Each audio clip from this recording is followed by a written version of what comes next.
Welcome to Pario Magazine, where I chat with individuals who have a desire to create.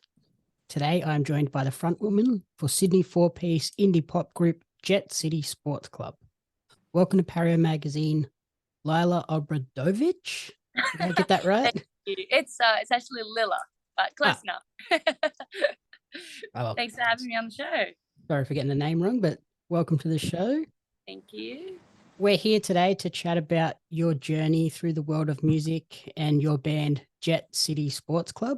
Before we dive into that, though, can you give our audience a brief introduction as to who Lilla is away from the music studio? Yeah. I mean that's an interesting question because it's hard to separate, when music is your life. But I suppose, I work full time, have the 9 to 5, classic. And other than that, I just put everything into music, and I'm constantly just trying to find different creative ways of, I don't know, creating new industry, interesting paths of creativity that are inspiring. And I don't know, I like the beach and I like going on long walks. Yep. Who knows? Who really knows? That's the answer. Just anything that sort of eventually gets you back to music, really. Yeah, I suppose so. Yeah. So focusing on your journey with music firstly, how did you discover the passion? I always loved singing. Like, even as a little kid, the first thing I ever wanted to do with my life was be a superstar. My best friend in primary school was going to be my backup dancer, and I was going to be a famous singer. And I suppose I never really lost that. Always wanted to do singing, always wanted to do music. And then, learning guitar later in life, just it kept going, basically. Yeah. Okay. Who were some of the inspirations for you to become a superstar eventually? Well, my parents are both very artistic and creative and musical, so we always had guitars and pianos in the house, listening to a lot of music, a lot of Bob Dylan, a lot of Zimbabwean music, and Blondie was like, I knew every single Blondie song. Yeah, so I suppose my parents are really what pulled me in that direction initially, but yeah. Have those influences evolved over the years, particularly now in the band? Definitely. I would still say that Blondie is one of my biggest influences as like a front woman, rock slash pop slash indie artist. And, she's been my icon ever since I was 5 years old. So that's definitely come across. Yeah. And my parents are still trying to push me in every creative direction, even though I'm well out of home, and, because they just love it as well. So definitely. Okay. At least they're supportive and not like you need to get a real job type thing. Oh yeah, I went in the opposite direction. they wanted me to go art, and I was like no, and then I was like, I can't help it. Yeah. So as you've grown as a performer yourself, how did you then come to form Jet City Sports Club? Yeah, so coming out of school, I was, playing a lot, and doing a lot of writing, but mostly on my own. And then it was actually Jack, our lead guitarist, who brought us all together. We met through a mutual friend just one day, and he was like, I'm starting a band. And I was like, well, I can play some chords. And because he wasn't looking for a singer at this time, he'd actually already had someone in mind for a singer. And so we went to a practice. I met Seb. He met Seb at some random party.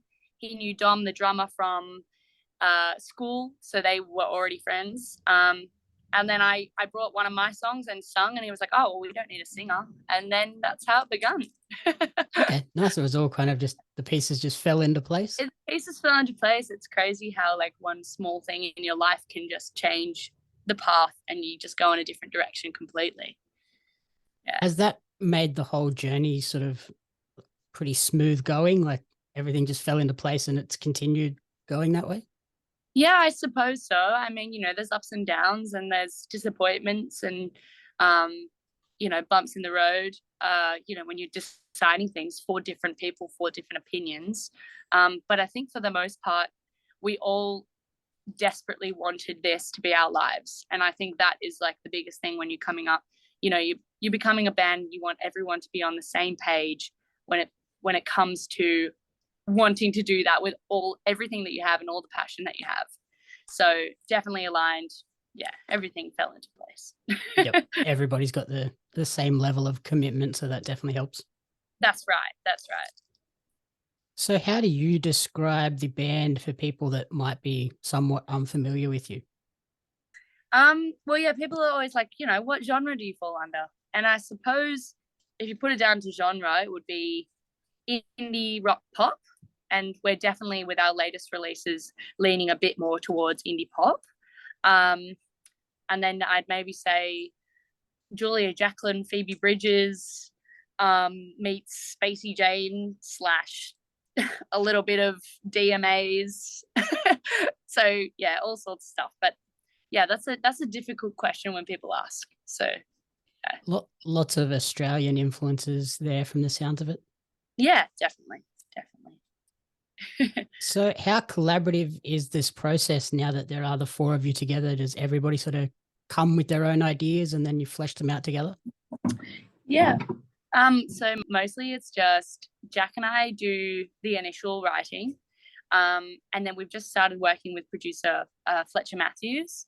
And so we'll do the initial sort of idea, the initial chorus or guitar chords, and then we'll take it to him, and then we'll all work together in the studio and flesh out the ideas and then bring it to life. But at the end of the day, within the band, it's mostly Jack and I coming up with the bass parts of the song. Yeah. Okay. So then leading into the summer, the band has just released your latest single, Feeling It All. Can you tell us a little bit about the story behind that particular song? Yeah. So Jack and I wrote Feeling It All in the lockdown. I know it's getting a bit of an old story now, but we started writing that when everyone was going through something mentally and physically, and we really were all feeling it all, missing people, family, friends, loved ones, and so we came up with the initial melody of the chorus and some guitar chords, and Jack was really inspired by some Smiths songs, and so we had that. And we actually, first when we wrote it, we're like, wow, this is so poppy, this is so not Jet City. What if we just sold it to some pop artist? And then so we sort of swept it under the rug for like a few months, and then when we went to work with Fletcher, he was like, show me what you guys have got, show me some of your ideas. And we played that one. He was like, let's do that, let's flesh that out, let's work on that one. And then it basically just became about emotional turmoil of missing someone, and like how stressful that can be, and how many ups and downs you can go through, and how really when you miss someone is you realize that's actually like when you know that you love them the most, like when you really feel that ache is like, damn, like I like love this person so much, and you can feel it when you miss them. And that's sort of what it became about. Yeah. Now that you've sort of fleshed that song out and refined it, are you glad you didn't sell it off? Definitely. Definitely. I mean, I dreamed of, making $1 million and selling it to some high-end pop star, but I love that song so much, and it's become such a close to my own heart song. So definitely glad I didn't do that. And you mentioned that this is a more pop sounding song. How has the reaction been to this new sound? I think it's been really, really positive. I mean, a lot of our original fans, I think that they lean into that side as well, like Holly Humberstone fans. That's sort of like the realm that we wanted to get into. Like, still indie, it's still relatable, but it is more popular. And at the end of the day, there's nothing wrong with pop music, and I think there's a lot of stigma around it. Mm-hmm. But yeah, it's been received really well, so we're very thankful for that. Okay. And then at the end of November, you're kicking off a short 3-show tour with shows in Taronga, Sydney, and then down my way in Jervis Bay. How are you feeling ahead of those shows? So excited. So excited. To be honest, we've never played Feeling It All live as a band yet. And we're very, very excited to be able to play it for everybody and see the reaction live. It's always a completely different thing. And it's really, really exciting. So we're very, very keen to kick that off. And what can people expect from those shows? Dancing, fun, good vibes, summery vibes. It's going to be a good time. So definitely, if you're around, come along. Brilliant. And then looking beyond those shows, what else is in store for Jet City Sports Club in 2023? Could we be seeing more music, potentially an EP or an album? There is a lot of exciting stuff coming. At the moment, we're in the process of writing a lot of music. And hopefully next year, there will be a lot of surprises. I don't really want to say more than that, but you can definitely expect a lot from Jet City in 2023. Okay, perfect. Finally, where's the best place for people to keep up with all of these exciting announcements and track your creative journey moving forward? Definitely Instagram. Definitely head to our Instagram. We're always on it. And if you ever even want to shoot us a message, we're bound to reply. So get in touch. Okay, and what's the Instagram handle? Jet City Sports Club. Perfect. Nice and easy. Alrighty. Thank you so much for taking the time to chat with me, and good luck with the upcoming shows and the future of Jet City Sports Club. Thank you so much. It's been a pleasure.